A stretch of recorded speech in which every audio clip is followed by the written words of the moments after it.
Hello everyone, আসসালামু আলাইকুম। কেমন আছেন আপনারা সবাই? চলে এলাম আরও একটি দৈনন্দিন জীবনের এই ব্লগ নিয়ে। ডেইলি রুটিন মহিলাদের, আসলে ঘরে গৃহিণীদের একই কাজ প্রতিদিনের, বলতে গেলে ঘুরে ফিরে প্রতিদিনের একই কাজ থাকে, ধোয়া মোছা পরিষ্কার করা সব কিছু। তো যতবারই ডিম আনা হয় ততবারই ডিমের র্যাকটাকে ভালো করে পরিষ্কার করে নিয়ে ডিমগুলোকে ধুয়ে তারপর রেখে দিই আর কি। তো এখনও ডিম যেহেতু আনা হয়েছে, এগুলোকে ডিমকেও ধুয়ে নিলাম, র্যাকটাকেও পরিষ্কার করে নিলাম, তারপর একে একে ডিমগুলো রেখে দিচ্ছি।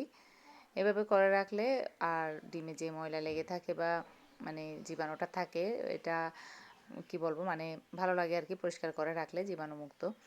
আচ্ছা, এরপরে র্যাক রাখার জায়গাটাকে ভালো করে একটু মুছে নিচ্ছি, পরিষ্কার করে নিয়ে এটাকে ঠিক করে রাখলাম। কিচেনটা আসলে প্রতিনিয়তই সবসময় রান্নাবান্না শেষে তো এইভাবে পরিষ্কারই করা হয়।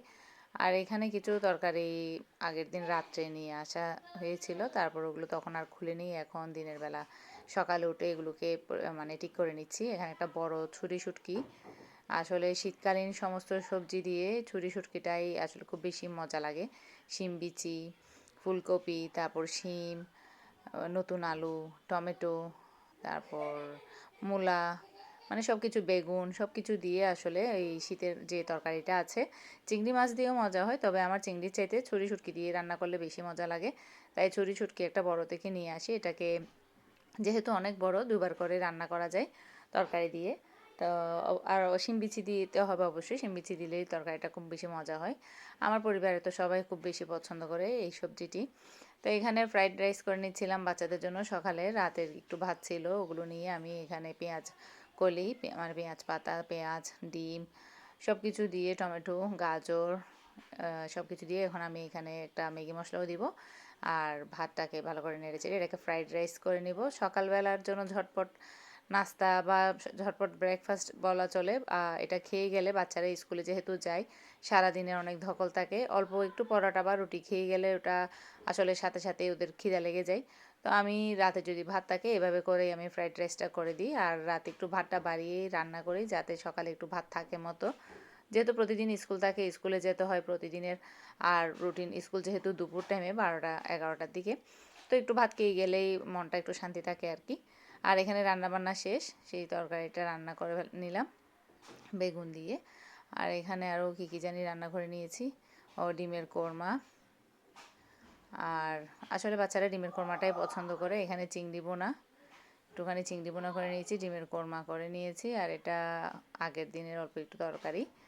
তো এখানে সন্ধ্যার সময় বাচ্চাদের কিছু খাতা, এগুলোকে এখন বাইন্ডিং করতে হবে। তো এখন যেহেতু বছর শুরু, পড়ালেখা শুরু, আমি কিছু খাতা এভাবে বাইন্ডিং করে রেখে দিই, যাতে কাজে সহজ হয়। খাতা লাগলে, লাগার সাথে সাথে যে ওদের প্রয়োজন হওয়ার সাথে সাথে যেন ওরা খাতাটা নিয়ে নিতে পারে। তো এই তো কয়েকটি খাতা বেঁধে নিলাম এভাবে বাইন্ডিং ক্ল্যান্ডার দিয়ে। আগে তো আসলে আমরা এভাবেই করে নিতাম। তো এখন বাচ্চাদের জন্য কয়েকটা ক্ল্যান্ডার দিয়ে করে নিয়েছি, আর কয়েকটা এমনি সাদা খোলা রেখে দিলাম। আমি এক ক্রিম খাতা নিয়ে ফেলি, তারপর এটাকে বাইন্ডিং করে নিই বাসাতেই। আগে অবশ্য খোলা খাতাগুলোই ব্যবহার করা হতো, তবে এখন এভাবে বাইন্ডিং করে নিলেই ভালো লাগে। তো এখানে এটা হচ্ছে শুক্রবারের ব্লগ। এখানে দেখি দুপুরে হঠাৎ করে কে জানি আমাদের জন্য এগুলো পাঠালো। কে বলতে আমাদের আসলে দোকানের মানুষ। তো পর হলেও আপন, পরের কাছ থেকে অনেক বেশি, যেটা বলা যায় আমাদের রক্ত সম্পর্ক না হলেও একটা, এর চাইতে রক্ত সম্পর্কের চাইতেও সম্পর্কটা যেন অনেক বেশি গভীর, এমন আর কি।